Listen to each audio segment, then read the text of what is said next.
This weekend, 42 million struggling Americans lost access to food assistance. Many are suffering, many are sacrificing. This weekend, 1.8 million federal workers missed a paycheck. Their bills are mounting. This weekend, thousands of flights across the country were delayed.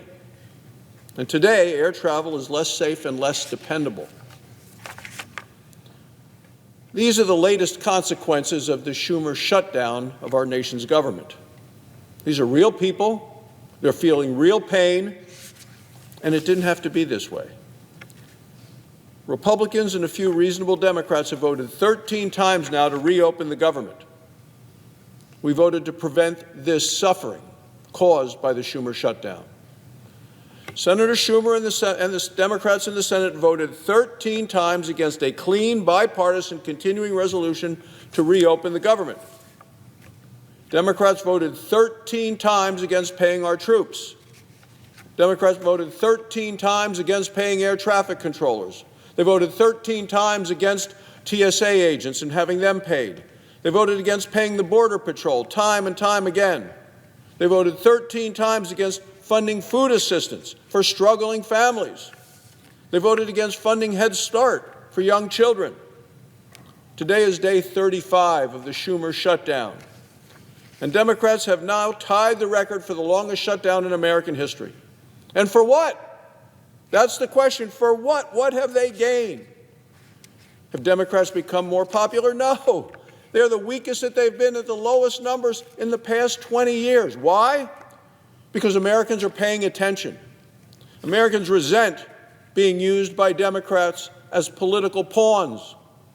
They hate it. The impact on the economy is dramatic. The Congressional Budget Office, who looked into this, reports that the Schumer shutdown cost our economy as much as $14 billion. Even Democrat supporters in the unions are pleading with the Democrats to open their minds and open the government. The president of the National Air Traffic Controllers Association supports a clean, continuing resolution. He said it. He said this Friday. He said, quote, "It is incredibly unfair, Democrats, incredibly unfair to expect hardworking, patriotic American air traffic controllers and their families to bear the full burden of the shutdown that the Democrats have caused." The president of the Teamsters Union has repeatedly urged Democrats to reopen the government. He said just on Thursday, put the politics aside, get to the table, negotiate a deal, pass a clean CR right now. You know, that's what the American people say. That's what the polls are showing. There's no reason to shut down the government. The government should be open, and we should be negotiating these things. The government shouldn't be shut for any of these reasons. The head of the American Federation of Government Employees said, quote, "Both political parties have made their point," and went on to say, "Time to pass a clean, continuing resolution, end the shutdown today." That's what I've been trying to do. But 13 times the Democrats said, nope, government's staying shut down. This union president went on to say, no half measures, no gamesmanship. It's time for the Democrats to stop playing games.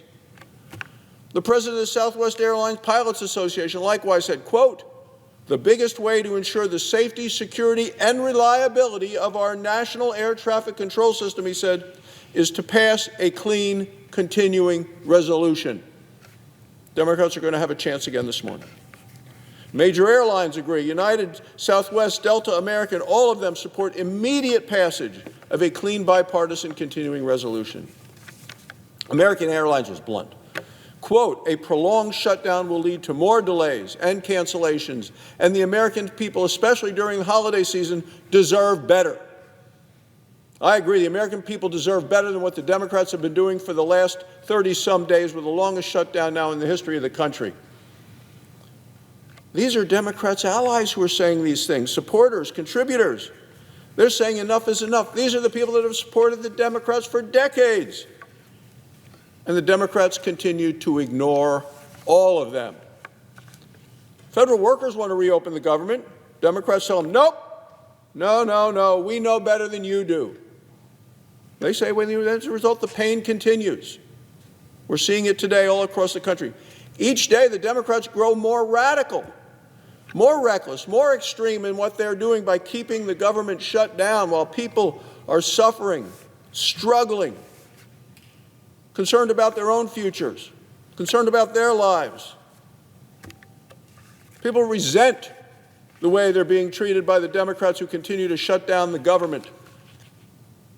And the Democrats have said it. You've heard him say. Senator Schumer stood boldly and proudly said to the press, the first lines out of his mouth in an interview with Punchbowl News was, "Every day gets better for us." That's Chuck Schumer. Every day gets better for us, he said. I don't know who the us is.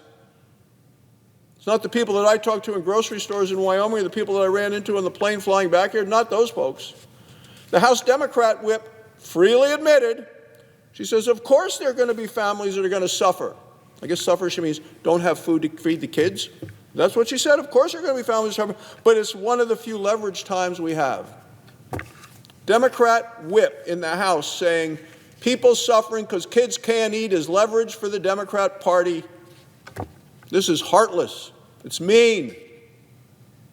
That's who the Democrat Party has become.